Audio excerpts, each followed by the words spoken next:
região do Alto Tietê é a mais industrializada do estado de São Paulo, responsável pela arrecadação de cerca de 70% do total de seus impostos.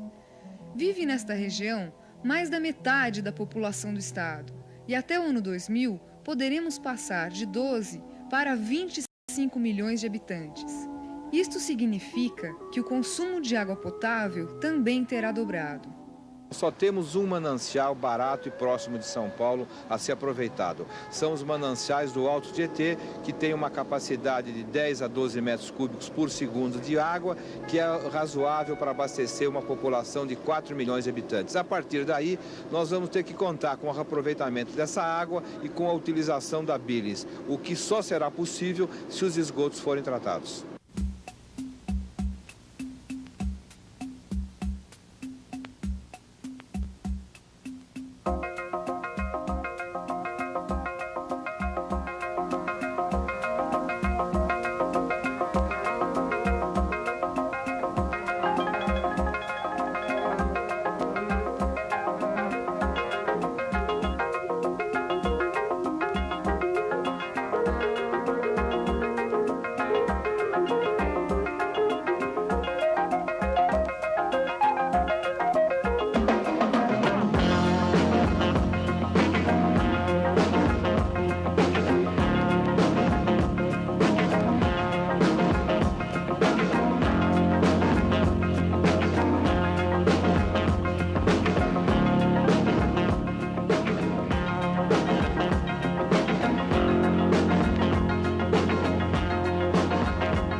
Boa tarde.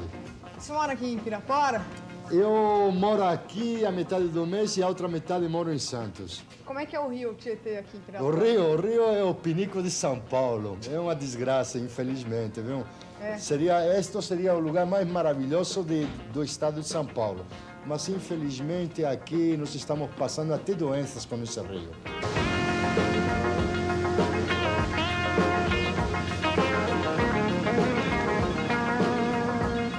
O que o senhor acha desse rio? Eu acho que esse rio é um rio bastante poluído. Ultimamente é mais poluição que água.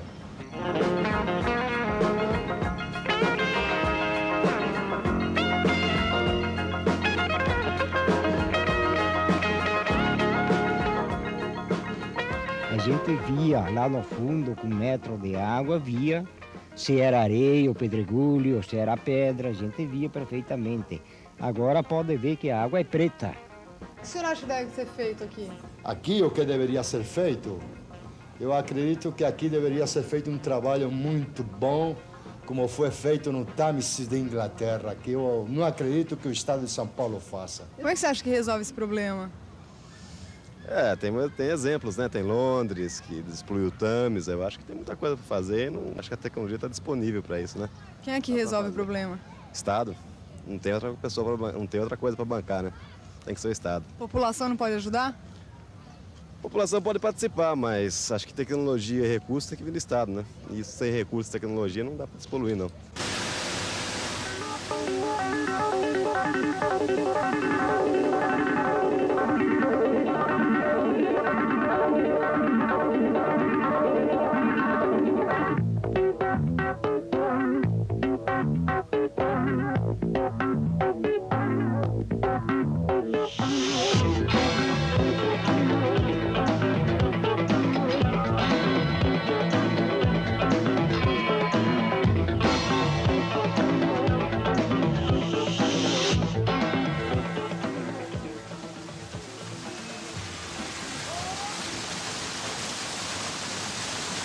Professor, existe tecnologia hoje para despoluir o Rio Tietê?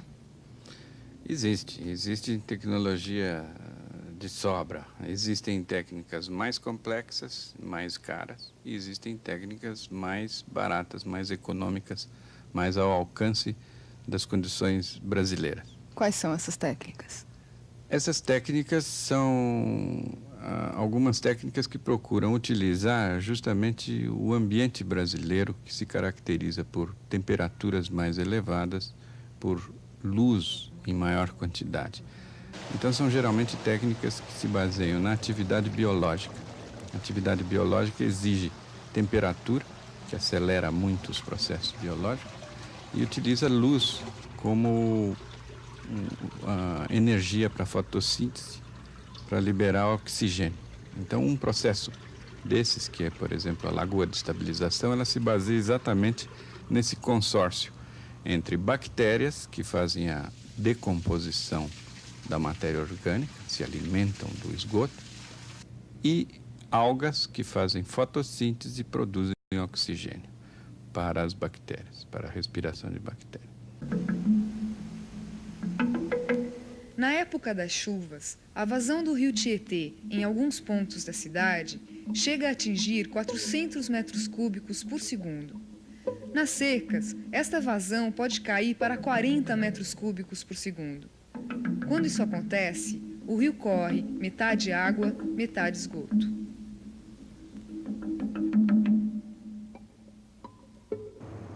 A partir desse ponto, a poluição do rio Tietê se divide. Metade é revertida juntamente com as águas do rio Pinheiros até a represa Billings. A outra metade continua descendo junto com o rio Tietê.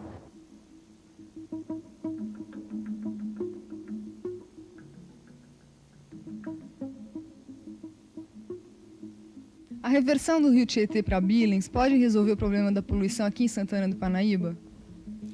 Olha, a reversão, não adianta nós desvestir um santo para vestir outro. Não adianta nós tirar a podridão nossa para jogar na Billings. Então não devemos dar água de mau tratamento para lá, para São Paulo. Nós deveríamos corrigir isto aqui e não mandar para os outros.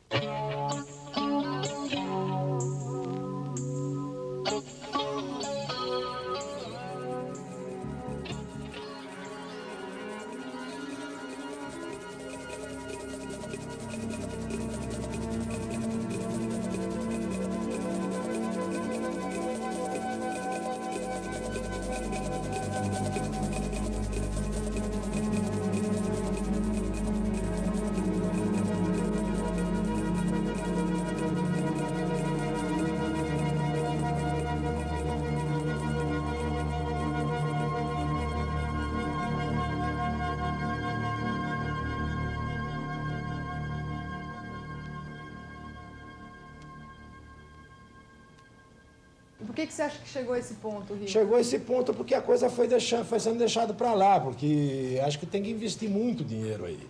Não tem solução alternativa? Não, tem uma solução que parece que está sendo feita aqui em Osasco, aí, através do Sanegran. Está sendo feito um trabalho aí, mas é um negócio muito vultuoso.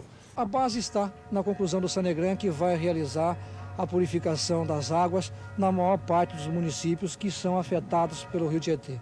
O Sanegran teria que tomar todas as iniciativas para que a região oeste, ou principalmente essas que são banhadas pelo rio Tietê, fosse a região privilegiada com esses trabalhos de despoluição do Tietê. O Sanegran, ele foi, na verdade, uma espécie de uma distorção, porque uma solução demasiado sofisticada e localizada numa área de custo muito elevado. Tratamento mais caro que existe na área mais cara que existe. E o projeto Sanegran compreende 3 estações, uma estação em Suzano, uma estação no ABC e essa grande estação de Barueri, onde nós estamos. E a atual situação do projeto qual é? A estação de Suzano está pronta, ela tem capacidade para tratamento de 1.500 litros por segundo de esgoto, mas só estamos tratando 200 porque lá não há esgoto suficiente. A estação do ABC está paralisada por falta de recursos, a estação de Barueri até hoje estava num ritmo muito lento, mas o governo Montoro equacionou com o BNH recursos e nós vamos ter o primeiro módulo de 3,5 metros por segundo, ou seja, 3.500 litros por segundo de esgoto tratados ainda antes do final de 86. O término desse módulo significa o que em termos de despoluição no rio? Significa a redução da poluição do Tietê em mais ou menos 20% a 30% da sua carga poluidora. Quais são os inconvenientes do projeto Sanegran? Na realidade, é o seu alto custo. Até hoje foram investidos mais de 2 trilhões de cruzeiros. A estação de Barueri foi projetada para operar com 9 módulos de tratamento de esgoto. Mas para tratar todo o esgoto produzido hoje na Grande São Paulo, apenas 4 desses módulos já seriam suficientes.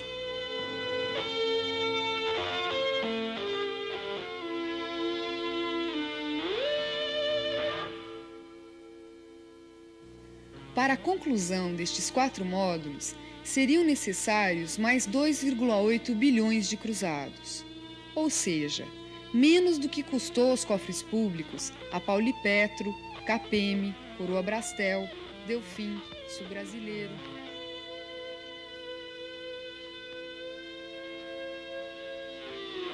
E nós chamamos de flexibilidade o seguinte: fazer uma obra, gastar 50 bilhões de cruzeiros e ter um resultado. E não como o Sanegran, que se gastou até hoje 2 trilhões de cruzeiros sem 1 metro cúbico de esgoto tratado. Só com essa estação pronta é que se terá um grande resultado. E isso, como nós vivemos no país, em alternativas de altas e baixas com relação a recursos, projetos como esse têm a sua velocidade aumentada e desacelerada. E com um grande dispêndio de dinheiro e sem um retorno social imediato. O nome mais belo do medo,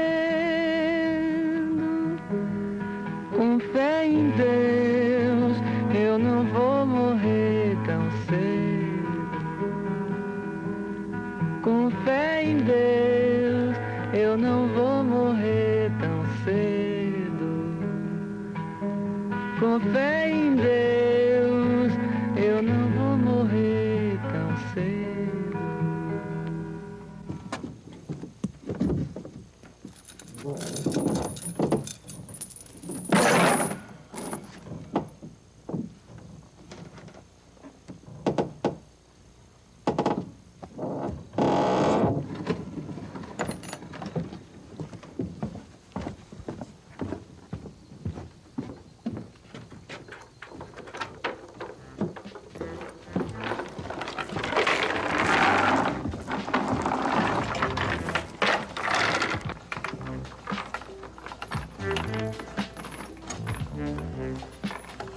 Mas o rio Tietê não é só poluição.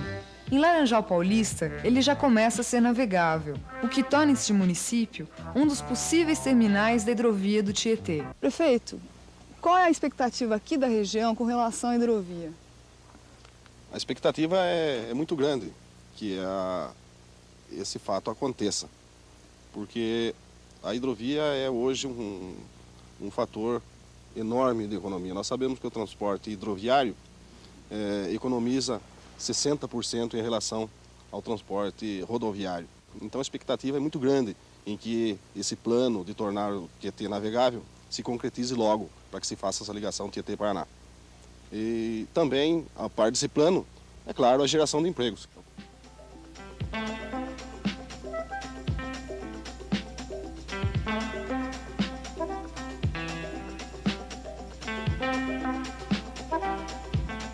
Há pelo menos 30 anos que Conchas mantém o seu nível de população na faixa dos 11 mil habitantes. Isso porque substituiu-se a agricultura pela pecuária e também pelo fato de aqui não haver indústrias.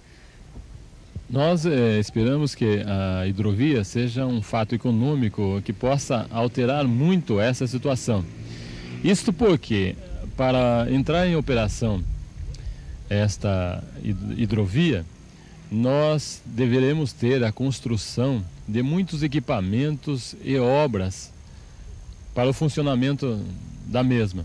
tais como silos, armazéns, pavimentação de acesso até a hidrovia, braço ferroviário e mesmo a própria operação do porto.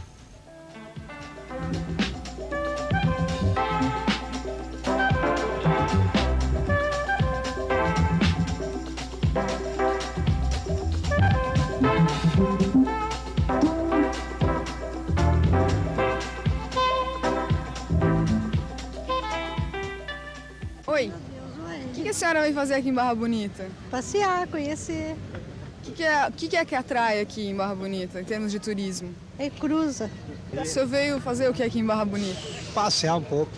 O senhor vai passar aqui no Rio? Vou. A senhora já andou de barco aqui no Rio? Já andei de barco.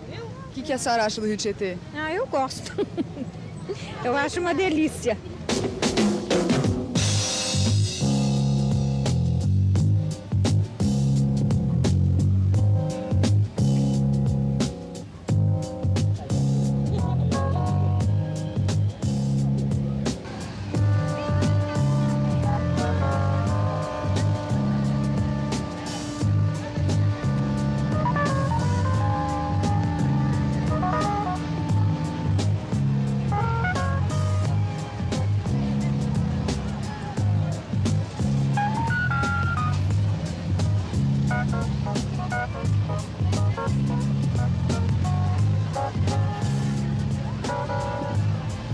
Qual que é a importância do Rio Tietê aqui para o seu município? A importância do Tietê para Barra Bonita, aqui em nossa terra, é múltipla. No sentido da produção da energia elétrica, no sentido da navegação, no sentido da irrigação, no sentido do esporte e lazer aquático, porque o Rio Tietê nada mais é hoje do que um conjunto de represas formadas pela construção das barragens.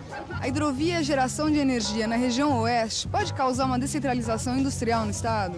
Perfeitamente, eu acredito fielmente que a implantação da hidrovia e a produção da energia elétrica que já existe em todo o Vale do Tietê, que, por exemplo, no interior, trará subsequentemente, na certeza, o investimento das indústrias nesse setor. Acredito sinceramente.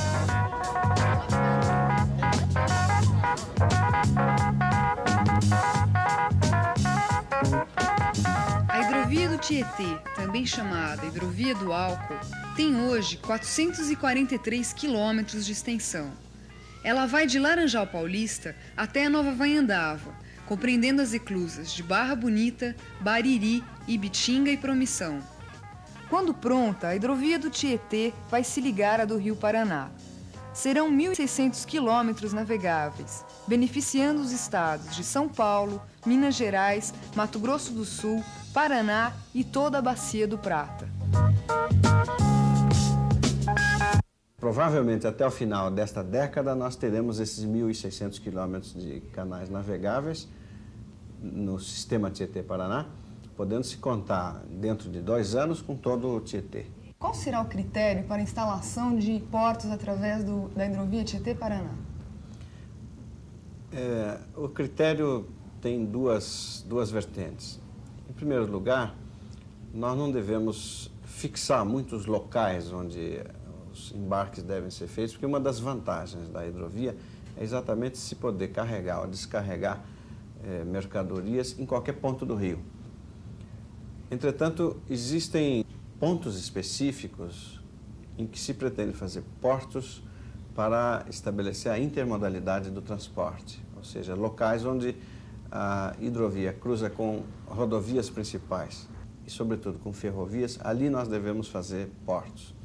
Mas nós estamos preocupados em não exceder esse número de portos para que a hidrovia não fique balizada ou marcada na ligação com os portos, como é, por exemplo, uma ferrovia, em que só se embarca no momento em que existe uma estação ferroviária. A hidrovia pode prescindir desse sistema de estações de embarque, apenas mantendo aquelas que serão importantes e coligadas, inclusive, a armazéns e silos, nos pontos de intermodalidade.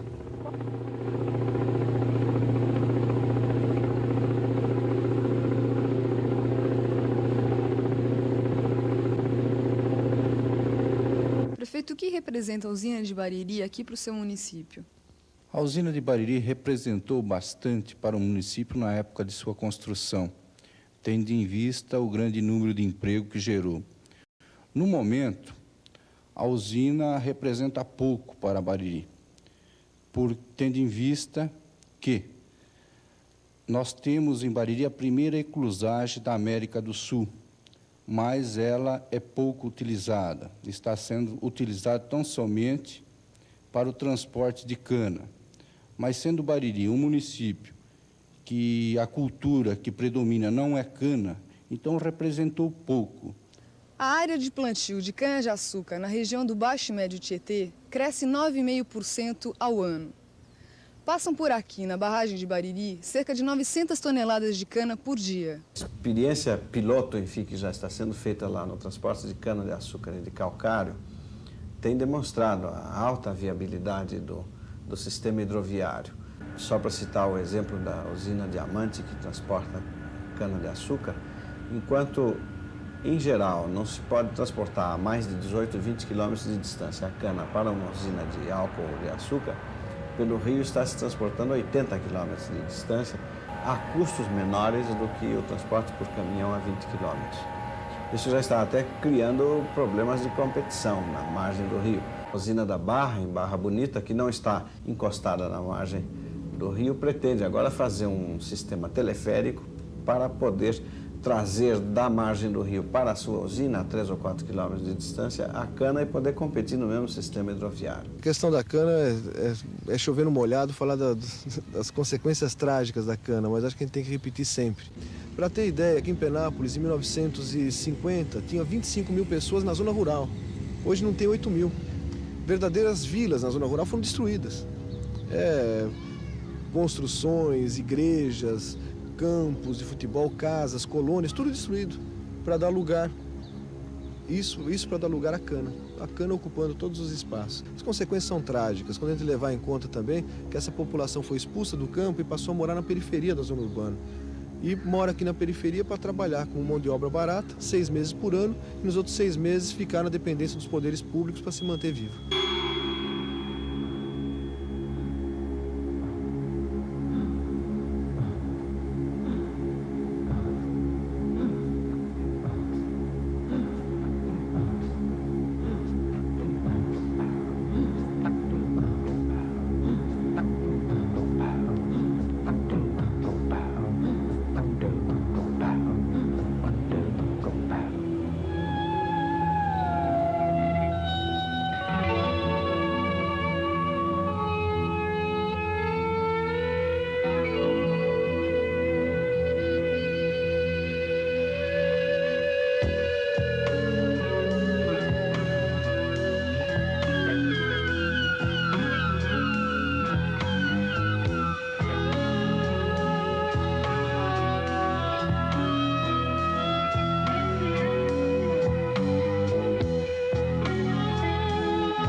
Oi, o que você acha do Rio Tietê? Do Rio Tietê? Isso aqui é a melhor coisa do mundo. Isso aqui é a rainha de todo esse mundão que existe nesse meio do sertão de São Paulo. Isso aqui é lindo. Isso daqui é a melhor coisa que você pode se viver. Eu venho lá de São Paulo. Eu estou vindo aqui e aqui eu me curto. Aqui eu me acho legal e absoluto. Se eu te pedir para entrar dentro do rio, você entra? Somente um pulo legal e um fôlego puro. Então vai lá.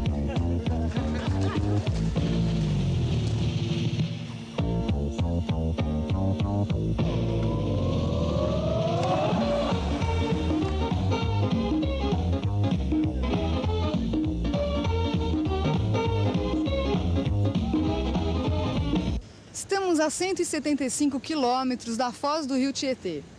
Das barragens já concluídas nesse rio, a de Nova Vaiandava é a última. A partir daqui começa o Baixo Tietê, que será inundado pela barragem de Três Irmãos, ligando definitivamente as hidrovias do Tietê e do Paraná.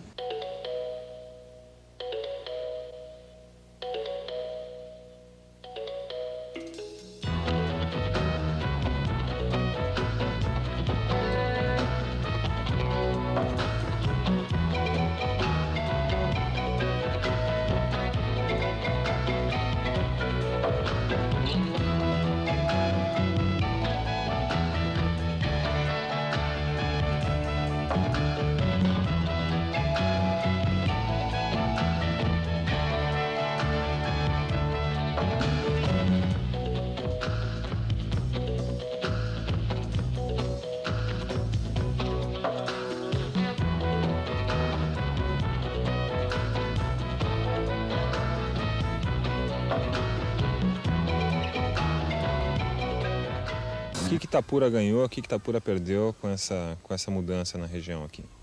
Bom, na época da construção de barragens, né, barragem de Jupiá, Três Irmãos, Ilha Solteira, Itapura ganhou muito com a localização de barrageiros na cidade.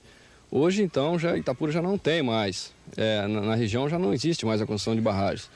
Então, nós perdemos com a construção da barragem, né, perdemos o nosso potencial, o cinturão verde, né, que Itapura, na época, então, tinha um grande potencial de cinturão verde e perdeu totalmente seu potencial turístico. Na época, então, 3 belos saltos, né?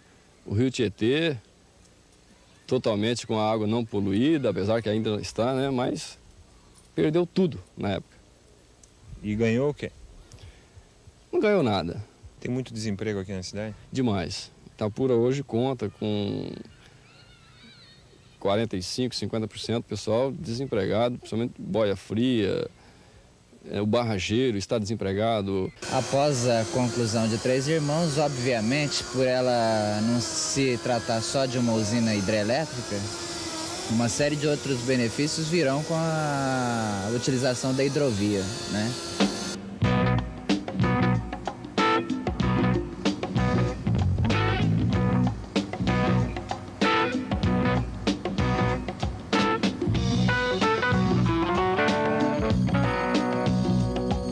O que você acha que vai acontecer aqui nessa região depois que essa usina ficar pronta? Eu acho que terminando essa usina aqui, depois vai ficar com falta de serviço, né? Porque a maior força do serviço é essa barragem. O que você vai fazer quando acabar aqui? Quando acabar aqui, tem que cortar a cana, né? O que você acha que falta aqui nessa região para melhorar a sua vida? O que falta, assim, uma fábrica, um emprego igual a esse, uma indústria, para poder dar serviço pro povo, né? Sei lá, arrumar um pedaço de terra para plantar, eu acho que isso aí seria uma boa, né? Rapaz, melhorar mais aqui. A reforma agrária, né, meu? E você acha que com a reforma agrária você vai ter chance? Claro. O que vai mudar uma reforma agrária aqui no pedaço? Vai mudar para muita gente, porque a maioria do pessoal tem filho pequeno, rapaziada, e tudo à toa na rua, andando à toa na rua. Então, esse pessoal pegando um pedacinho de terra, já arruma um servicinho para eles fazerem, né? Então, já facilita mais para eles. O cara que está andando na rua não está ganhando nada, então está lá na roça fazendo algum servicinho, já está rendendo para casa, né? Talvez, se isso conseguir sair para nós, pode melhorar para nós, né? Muitos coitados aí que precisam também, né? Pode melhorar. Agora, se não sair, vai fazer que jeito? Eu acho meio duro para sair. Porque isso aí pra nós, que jeito nós pode conseguir essas terras? Agora, se sair uma terra aí pra gente trabalhar, plantar, é uma boa, né, meu? Doido. Já pensou você todo mês aí plantando 2, 3 alqueires de arroz? Deus ajuda com chuva, né? Tem que se confiar em Deus, porque o solo aqui da terra mesmo tá duro, né?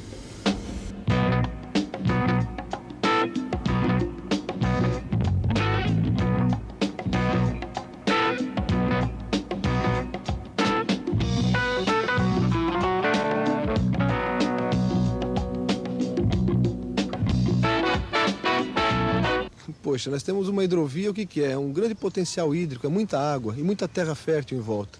Será que é justo deixar toda essa terra em volta produzindo cana, ou pasto, ou largada como terra ociosa para nada? Enquanto tem muita gente sem terra, muito trabalhador volante, solto aqui na cidade, que fica desempregado mais de 6 meses por ano por causa da questão das usinas de açúcar e álcool da região. Quer dizer, será que tudo isso é justo? Será que não tem caminhos para resolver esse problema? Então, a partir disso, debatendo e tal, acabou surgindo algumas propostas.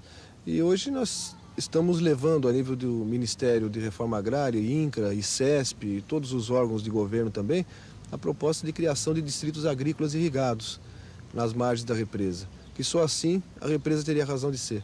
Várias famílias seriam assentadas, teria produção de alimentos, aproveitamento da água para fazer irrigação, que daria produtividade o ano inteiro, silos, armazéns, distribuição, isso aí é no nível do estado inteiro também, que pode servir como estoque regulador para acabar a especulação nas entre-safras que existem aos montes no estado, né? O pessoal que compra toda a produção para evitar para esperar preços bons e isso inflacionar o mercado. Então tudo isso pode servir dentro de um projeto integrado a nível de estado para a hidrovia do Tietê.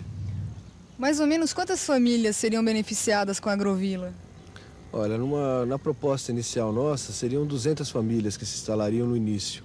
E o intuito é que as famílias se habituassem a trabalhar cooperativamente, aproveitar as máquinas e os equipamentos todos agrícolas que tivessem lá a nível coletivo e a começassem a aprender que o uso social do equipamento é fundamental para dar uma produtividade com custo razoável.